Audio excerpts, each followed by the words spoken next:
So, verse 1, Soundaryalahari. Now, as all of you know about Soundaryalahari, mainly first 42 verses composed by Lord Shiva himself, popularly called Anandalahari.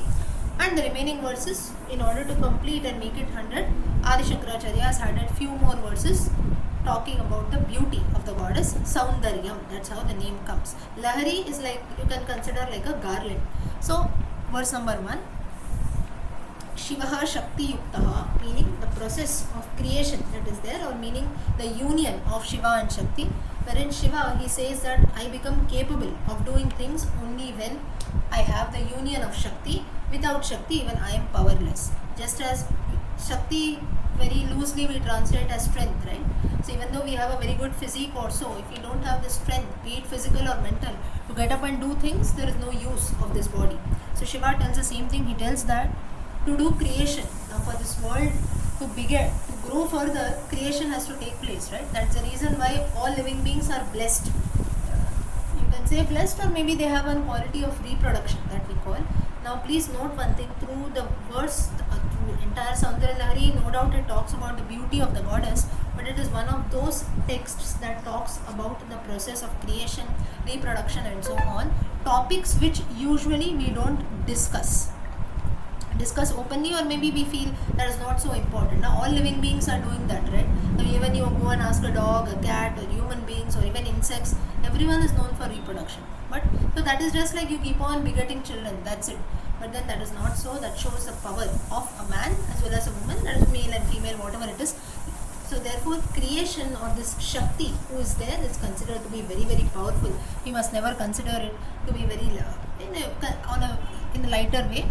And the goddess is known for this. Without the goddess, this entire Srishti will not be created at all. And further he says that Kushalam iva spanditum api, meaning Lord Shiva himself says that without the power of the goddess, or without the goddess herself, without Shakti, even an inch cannot be moved. And one who does not sing the goddess's praise, such a person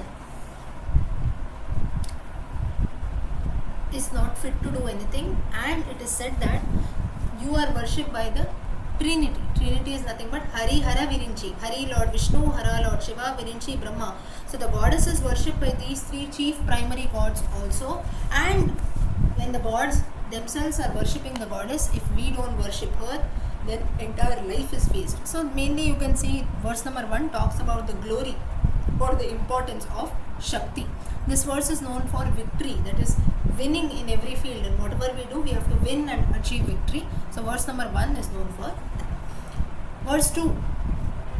Further now, the ways of chanting, the Parayana Vidhi, everything has been shared on the group, so you can refer to that, and as convenient, all of you can follow. Now Shloka 2. Taniyam sampam sum. Further the Lord says that Lord Brahma is known for creation. He is known as a creator of the world.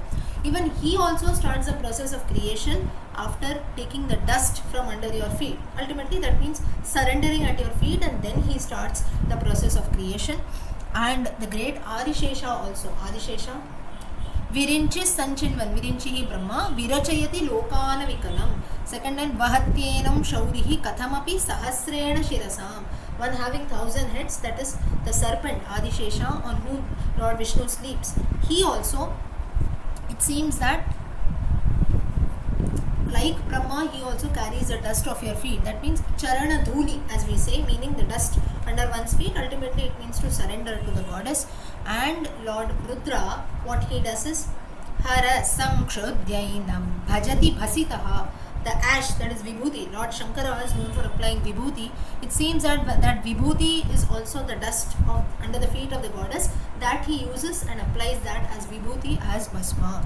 So auspicious the goddess is, and even surrendering to the feet of the goddesses, this verse shows that glory. Now this verse, the significance of this verse is for emitting divine energy and for good fortune, to bless everyone with good fortune. Next, verse number 3. Now here, if you see, I am just telling you the word by word meaning. Later, as time permits, I will also tell you there are many other aspects also with Soundaryalahari. Some might not like, I am not saying like it, but might find it a bit, you can say, difficult also to understand. Like just as now if we speak very straight, like I'm telling you the meanings of Soundaryalahari, it talks about the beauty of the goddess, we tell and we move about. That is one part. Whereas there are some many inner meanings which are hidden inside everything. For example, the Ramayana. When someone tells us the story of Ramayana, everyone knows the story of Ramayana, right? But maybe out of 70 people, only 10 people know what exactly, maybe even the minute details in Ramayana are known by few people. It's not that people are not, people don't know. Some people might not be that interested also. Why should I get so in depth? Why should I get, maybe I know the story, that's fine. But there are many aspects in the Ramayana which you must study very well. Like there are many things which we never know in that which has been mentioned there. Like that, likewise even in Soundaryalahari also there are many aspects which are mentioned. Later, once we look at the meanings, we finish learning everything, I will tell you whatever little I know, I will tell you about that also, so that is mainly chakra studies, this and that, and how it makes sense even till date, that also we will see. Now for now you just note down the word by word meaning. Now shloka number 3. Avidyana, very important word, especially for students and for all of us, because all of us are learning something for Vidya. Now rest everything you can get from anyone, right? But now Vidya also, if you see, some people say that no, we don't always need a guru.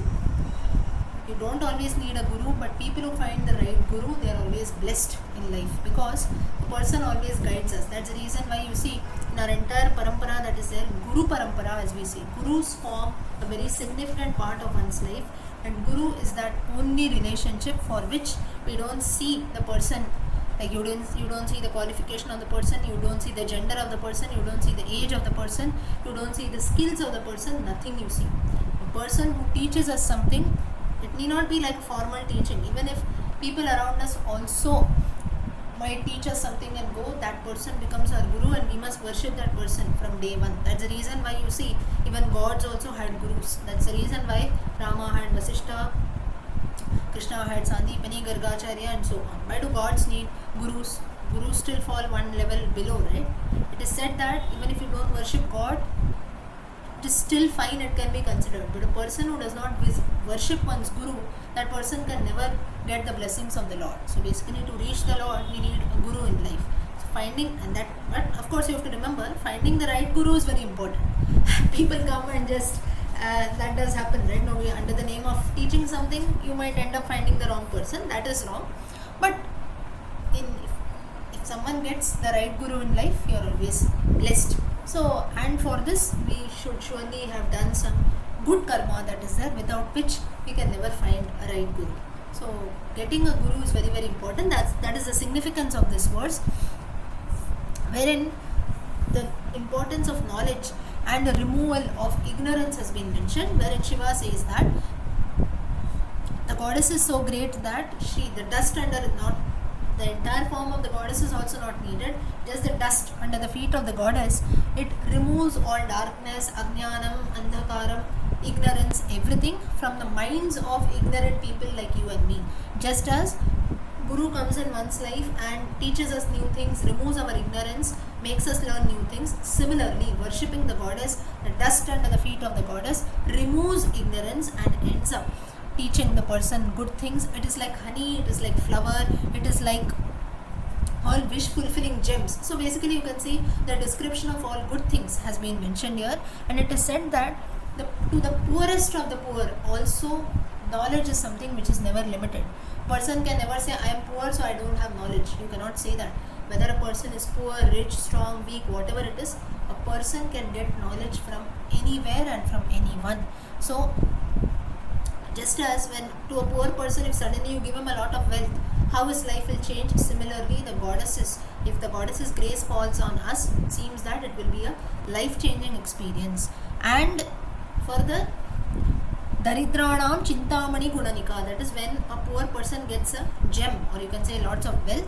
And Nimagnana Damshtra Murari Puvarahasya Bhavati, just as Varaha Bhagavan in his Varaha Avatara, on his tusk, that is on his teeth, he bought Bhumi Devi. So that teeth of Varaha is, you can say, it is like a blessing, right?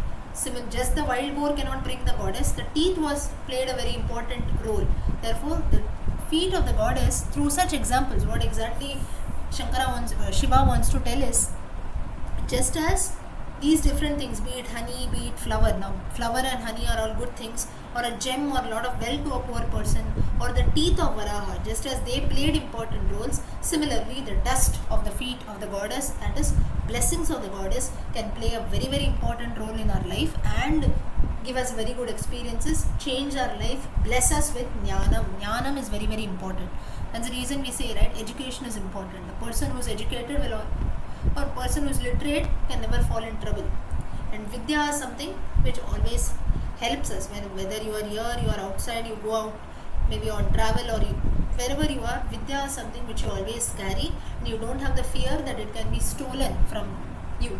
Now, say for example, whatever you know, in fact, whatever you know, if you share it with 4 others, in fact, you end up learning more, right? Because in the process, someone tells us something, we end up telling people something, so we end up learning more. So learning is something which always keeps increasing. Vidya, for Vidya is very, very important. Shloka number 3, Phalashruti is getting all types of knowledge, attaining Vidya, that is Shloka number 3. Okay, till here, did everyone follow? Yes? Yes. Yes, Lakshmiji. I hope it is. Yes. I hope it is okay, and all of you are not bored. Anyway, you don't have an option still. No. Not at all. Okay. Shloka number 4. So then, Yes, Lakshmiji, if it is boring, we will leave. you will leave and go, right? That's the reason I'm looking at the number, whether it is reducing from 70 or no. But luckily, it has not. Okay, let's continue. Verse number 4. Tvadanyah panebhyam abhayavarado daivadaganaha. Verse number 4, Shiva tells that she is a refuge of the entire world. That means all of us can surrender to her, and she is like the mother, Jaganmata, as we say. Lord Shiva himself says that, "O mother, all gods except you, they grant wishes only by their hand," it seems. That's the reason all the gods, if you see, they will always lift their right hand and bless. But the goddess, if you see, very few photos, images, if you see, she will be blessing. That is, she will show her right hand. Always she will have something in her hand, like a lotus, or maybe in some cases, like I think Kamakshi also, you have the sugar cane, something where the goddess will always be holding in her hand. So this tries to signify that you not only bless the devotees, but blessings alone are not enough. You show the devotees the right path. This is something which is very, very important. Just telling someone, blessing them, you do everything good in life and then you follow your own things. It is just you, as if for namesake we tell, right? Now it doesn't mean that blessings go waste. Blessings are surely important and they do have an impact. But if I tell you everything will be well with you, this is one part. But maybe if I put in some more effort and say that, can I help you in some way, and maybe I actually help the person, that makes more impact, right? Now maybe I just tell all of you can learn Narayanyam, or maybe something else, Srimad Bhagavatam also. Then I go away, maybe all of you feel very happy. Oh, she told you can learn Bhagavatam also, you are very happy. But maybe the next time I said, no, all of us we will learn together. You bring the book, I will chant, we will learn. Then that is something wherein I actually put in efforts, right? Or it can be anything for that matter. So the goddess, it seems that Lord Shiva tells, all other gods just bless their devotees, but you go one step ahead. You not only bless the devotees, but you also show them the right path. You show them the world in detail. And it seems that she removes fear and everything, and more about that, it is very easy to please the goddess. You don't have to put in a lot of efforts also. You just surrender at her feet. That is more than enough. And it seems that when we ask one boon, say for example we ask for some blessing to the goddess, it seems that she blesses us more. If you ask for one boon, she will bless you with 10 boons. This is what Shankara Shiva tells. Now why all this? Now for all gods we will see, right? Now you might be feeling this for all the gods we say, right? You worship one god, he blesses you. All of us, we have our own experiences also. But then why in the case of the goddess, or why Soundaryalahari is considered to be very auspicious, or you can say very significant, and many people have experiences also? The reason being, all this Lord Shiva himself has told. Lord Shiva's consort, or Devi, is Parashakti Parvati. Lord Shiva himself has told these statements, these verses, so you imagine the impact. When the Lord himself says that Shakti is so powerful, she will surely bless her devotees. You ask her one boon, she will bless you with 10. You just imagine the impact that will be there when the Lord himself tells. So verse number 4 is mainly to be free from fear, bhayaha, and diseases. So this is the Phalashruti of verse number 4. Next, verse number 5. Haristvam Aradhya. Now she Haristvam Aradhya. Harihi, that means Lord Vishnu also worships her. And in which form? In the feminine form, that is in Mohini Avatara. When Vishnu took the female avatar of Mohini, it seems that the god, that Mohini Puranari Bhutva Puraripuma Pikshobhamanayat. Purari, meaning Lord Shiva, one who even deluded or distracted the mind of Lord Shiva. So looking at the Mohini form of Lord Vishnu, Shiva, who was a great tapasvi, he was also moved and deluded, it seems. That's how we have Lord Ayyappa, who was born through the union. Lord Shasta was born through the union of Vishnu and Shiva. Vishnu is Mohini Avatara and Shiva. So here, one who even could move the mind or delude Lord Shiva, that is nothing but Mohini Avatara. And here Manmatha, the enemy of Manmatha, enemy of the god of love, is Shiva.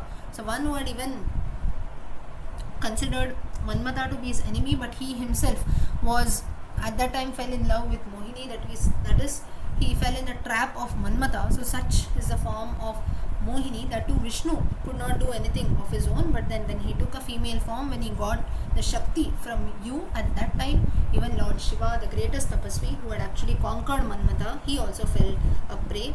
And further here you also have Smaropi Tvam Natva Ratinayana Lehyena Vapusha. Rati Devi. Rati Devi is the wife of Manmatha, that is the god of love. In the mind of sages also, passion was being created. That is, they got deluded when Manmatha used to come. We have so many stories, right? Vishwamitra, Menaka come, so many Apsaras come, or Indra sent so many people. In spite of doing all this also, Shiva, said to be a great tapasvi, he himself tells this, but I was deluded by your Shakti when Lord Vishnu was worshipping you, Vishnu had taken your form in the form of Mohini. So this is the significance of the goddess. Shloka number 5. Mutual attraction between partners, that is shloka number 5. Okay, so meanings we will see till 5. We will stop here, we continue learning. So verse 6 of Soundaryalahari, if you see, Dhan of Paushpam Maurvi, it starts with that. So shloka mainly, when Lord Shiva, he says that you are the daughter of the mountain of ice, that is nothing but the Himalayas or Kailasa. You have a bow that is made of flowers.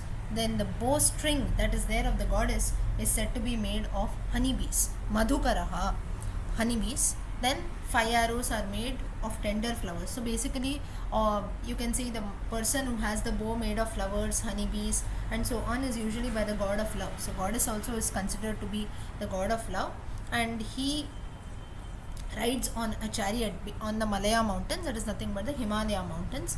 And just as the god of love is able to win over all the worlds alone, everyone falls in the trap of love that is there. Though he does not have a body, he has these 5 bows, 5 arrows, he has a bowstring that is made of honeybees, he has a bow that is made of flowers, 5 arrows are made of flowers, and riding on breeze, it seems the chariot of the god of love is made of breeze. And you are the one who is ruling over all this, or you are the one who is enjoying all this, that is you yourself, that is the goddess herself is a form of love. So basically in this verse, if you see shloka 6, you have the description of the god of love. So just as the god of love is able to win over the entire world through his appearance and the way his whole, you can say the way he walks and the way things that he has, like arrows of flowers and bow of flowers and so on, a very beautiful smell, honey bees all around. Similarly, the goddess also, just by her glance that is there with her holy eyes, she does not even need to see us properly. It seems just a kataksha, that is with a side glance also, if she sets on us, that itself ensures that we are able to win over the entire world alone, it seems. So this verse mainly talks about the quality of love. So, and the Phalashruti of this verse is for maybe you can say like to bestow children and good children mainly. So that is the, you can say, the Phalashruti of this verse. Further, it is also for to cure all kinds of male fertility problems. So maybe there are some male problems that are there, so that male fertility problems also this verse is known to cure, and that's how it bestows children. So not always the woman has got some problems. Sometimes even males also have a few issues. So to cure all kinds of male fertility problems and in helping in bestowing children, this verse is very, very auspicious. Next verse, verse number 7.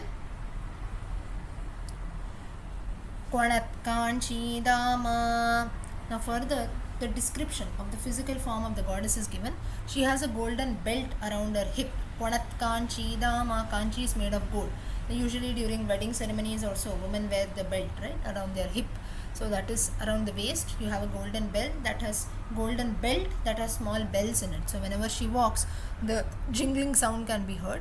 Then even the chest part of, that is the breast part of the goddess also, you can say that it is shaped in a nice way. That is, in all, the body from top to bottom is in a very shapely manner. Like most of us, sometimes you see our hands and legs might be very thin, the remaining body might be very fat, or vice versa. So everything is in equal proportion, so she looks very beautiful.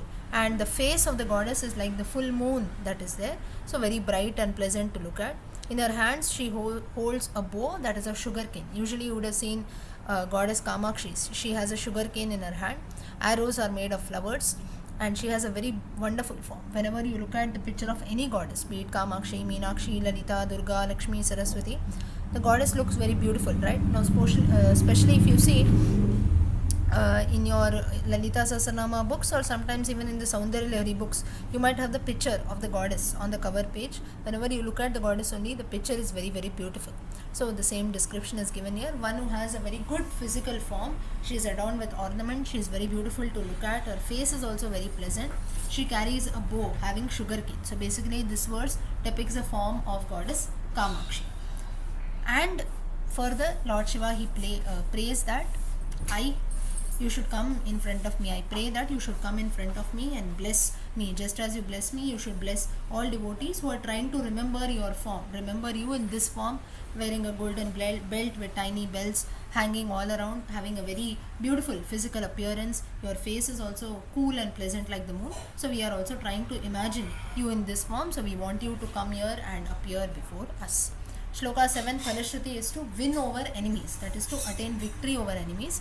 Now when we say enemies, in our case it doesn't happen that we go into physical fights with people, right? Every day we want to kill someone or we want to beat someone, but we have many enemies within us. Kama, Krodha, Lobha, Moha, Mata, Matsarya. Shadripu, Shad enemies are present within us. Maybe immediately anger comes in, maybe there are desires, over attachment. Now when we say desires, it has to be on the excess, overside. Normal desires are fine. Now I have a desire to eat something good, that is fine. But even after I've eaten, still you feel like eating more, that is where over desire comes in, because overeating might lead to problems. So these are all enemies which are there within us, which we have to win over. So the Lord, he prays that, Shiva prays here, that you should help by blessing me, you should bless me by coming in front of me. And ultimately this shloka is chanted. The Phalashruti is to win over one's enemies. It can be internal enemies, external enemies also in some cases. But usually in today's times also, like in earlier times, kings and all, they used to pray and chant this verse to win over their enemies whenever they had to go to a war also. But in today's times we don't go and fight with people, but we have to win over our own internal enemies. So that is the main Phalashruti of verse number 7. Next, verse 8. Sudha Sindhor Madhye. In the middle of, like, here the comparison is made to a sea. So in the middle of a sea, it seems that there are a lot of gems that are there. You also have few trees that are growing, and trees like Kadamba trees, Kalpaka trees. Kalpaka Vriksha, that is the wish fulfilling tree that is there. Then in between you have, on the lap of goddess Shiva is God. On the lap of God Shiva you have goddess who is sitting. So you would have seen a few pictures wherein on the lap of God Shiva the goddess sits. So basically it is like you have a sea, in that it is surrounded by gems, there are trees all around, and then you have Lord Shiva sitting, and on his lap you have the goddess seated. So you can just imagine. So basically now in all these verses, if you see, just the beauty or the appearance of the goddess has been described. So you have to just imagine. So when I'm telling you the description, you can just make a picture in your mind so that you understand. And now what is the sea? Sea is not made of water. It seems it is made of nectar and happiness that we get in witnessing the goddess when we show bhakti towards the goddess. And the trees that are there, they are nothing but they are all the wishes and you can say the blessings that are to be bestowed on devotees. So such a beautiful description Lord Shiva makes. He says that the sea that we are comparing, where myself and the goddess are sitting, that is actually the sea of nectar or sea of happiness, and the trees and gems that are growing all around, that is compared to wish fulfilling trees, and these wish fulfilling trees are nothing but the different blessings and wishes that the devotees, various devotees from all over the world have asked us. And we both sitting in middle, the goddess sitting on my lap, we are ensuring that all the devotees are taken care of, and in the sea of happiness and ultimate truth, ultimate bliss, we are sitting and we are being worshipped by bhajanti tvam dhanya katichana. Katichana, very few people are worshipping us. Now who are those very few people? Very few holy men or holy devotees are sitting and worshipping us, and we are accepting their worship. So this is how worship is done to the goddess when she is sitting on the lap along with Lord Shiva. How worship is done, that is described in verse number 8. So verse 8, the Phalashruti is to be liberated from all kinds of bondages. Now it doesn't mean our own attachments or our own relationships like friends, close relations and so on. It is basically like sometimes we are caught in so many different bondages, right? And we are not able to come out of that. So which can lead to unnecessary problems. So to be free from such kind of bondages, that is a Phalashruti of verse number 8. Next, verse number 9. Mahi Mooladhare. Mooladhara Chakra. This is what is described here. So here Lord Shiva calls out, he tells, O goddess of mine, you are my goddess, you live alone with your consort. That is, you live alone with me, that is ultimately Shiva. You live in a lotus. Now, why a lotus has been mentioned here? Because this, the different chakras that are there, I'll tell you about the chakras later. Our entire body, it seems that it is in the shape of a lotus. And the tip of the lotus, you have that is the topmost part of the lotus, is the topmost part of our head or the tip of our head. And then our entire body, like you can consider right from the backbone till our head. So the backbone is considered to be the tip, or you can say the bottom of the lotus. So basically the back side of our entire backbone till the head is considered like a lotus. So anyone, if you have seen or if you know about Kundalini Chakra and so on, it will always be in the shape of a lotus. So that is the reason the same comparison is given here too. So it is like 1,000 petals are there, and there are different ways in which each part, in which the body lets out.